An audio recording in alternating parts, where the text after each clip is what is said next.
વાત કરીશું અમદાવાદથી। અમદાવાદમાં ખોખરા સ્થિત 7th ડે સ્કૂલમાં ધોરણ 7ના વિદ્યાર્થીઓ વચ્ચે થયેલી મારામારીની ઘટનાએ શિક્ષણ જગતમાં ચિંતા જગાવી છે।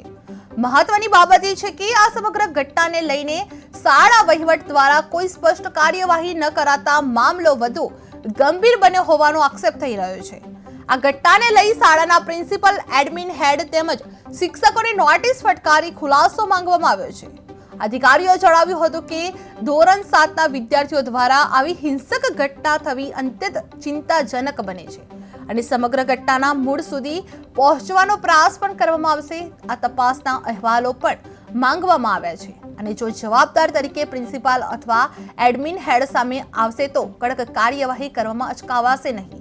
સાથે જ ભવિષ્યમાં આવી ઘટનાઓ ન બને તે માટે યોગ્ય પગલાં લેવાશે તેવી પણ ખાતરી આપવામાં આવી હતી। જે ખોખરા સ્કૂલમાં વિદ્યાર્થીઓ વચ્ચે મારામારીની ઘટના બની હતી, જેમાં શાળા વહીવટીએ ઘટનાની અજાણ રાખી હતી, જે પ્રિન્સિપાલ અને એડમિન હેડને નોટિસ ફટકારવામાં આવી હતી, જે ધોરણ 7ના વિદ્યાર્થીઓની હિંસાને લઈને વાલીઓમાં ચિંતાજનક જોવા મળી રહ્યું છે। જે સમય મર્યાદામાં જવાબ ન મળે તો આગળની કાર્યવાહી પણ હાથ ધરવામાં આવશે। 7th ડે સ્કૂલમાં આજે ફરી વિવાદમાં આવી છે। શું હતી સમગ્ર ઘટના અને શું પગલાં લેવામાં આવ્યા છે? 7th ડે સ્કૂલના પ્રિન્સિપલ અને એડમિન હેડ જે પૂર્વ જે મેનેજમેન્ટ હતું તેમના નિમણૂક પામેલા છે, તેઓ દ્વારા એક ઉદાસીનતા દાખવવામાં આવેલી છે, બેદરકારી દાખવવામાં આવેલી છે। ગઈકાલે એક ઘટના બનેલી છે જેની જાણ 24 કલાકથી વધુ સમય થઈ ગયો હોવા છતાં વહીવટદાર તરીકે અમોને જાણ કરેલી નથી। એ રીતે એમને નોટિસ આપી અને એમનો ખુલાસો માગ્યો છે, કેમ તેમની સામે કાર્યવાહી ન કરવી તેવો એમની અંદર ઉલ્લેખ કરેલો છે।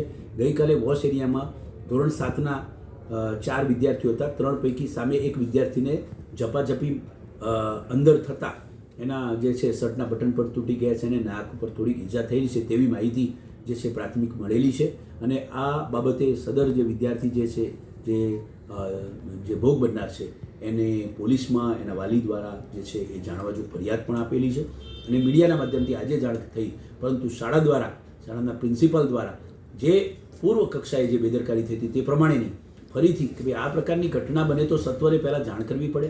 જ્યારે વાલી તમને આ પ્રકારે જાણ કરે છે તો આમાં શું છે, એનું શું તથ્ય છે, એ વહીવટદારને જાણ કરવાનું પણ એવો પોતાની રીતે મનસ્વીપણું રાખ્યું છે। તેથી તેઓને નોટિસ પાઠવી છે અને આ બાળકોનું કાઉન્સેલિંગ કરી અને નિયમિત અભ્યાસ થાય તે પ્રકારના પ્રયાસો કરવામાં આવે છે। સરકાર દ્વારા સતત મોટિવેશનલ કાર્યક્રમો થકી વિદ્યાર્થીઓમાં ખાસ કરીને સારું વ્યવસ્થાપન બળ મળે તે માટે જે છે એ અમુક પ્રયત્ન કરી રહ્યા છે। સર, સરકાર હસ્તક આનો વહીવટ ચાલી રહ્યો છે, તેમ છતાં પણ કોઈ જાણ કરવામાં આવી નથી। 24 કલાક બાદ પણ જાણ નથી કરવામાં આવી। તમારા દ્વારા શું પગલાં લેવામાં આવ્યા છે? બિલકુલ નોટિસ આપી છે, ખુલાસો આપશે। 24 કલાકથી વધુ સમય થયો તેમ છતાં જાણ નથી કરી। એમને નોકરીમાંથી સસ્પેન્ડ કેમ ન કરવા તેટલા સુધીના પણ ઉલ્લેખો અમે કરેલા છે અને એ પ્રકારે આગળની કાર્યવાહી કરવી પડશે તે પ્રકારે અમે કાર્યવાહી કરીશું।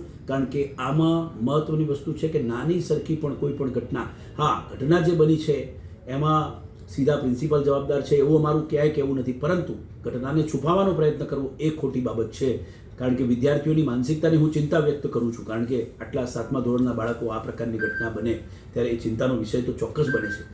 એ બાબતની સમાજની પણ ચિંતા જે છે, સમાજને પણ આ પ્રકારની ચિંતા થાય, કારણ કે નાના નાના બાળકોમાં આ પ્રકારની ઘટનાઓ બને, પરંતુ આ ઘટનાને છુપાવવી, ઘટનાની જાણ ન કરવી એ બેદરકારી છે તેમ સમજી આ સદર શાળા જે છે એના જે શિક્ષકો છે, એના જવાબદાર જે પ્રિન્સિપાલ છે, એમના માટે અમે નોટિસ પાઠવી એમનું નિવેદન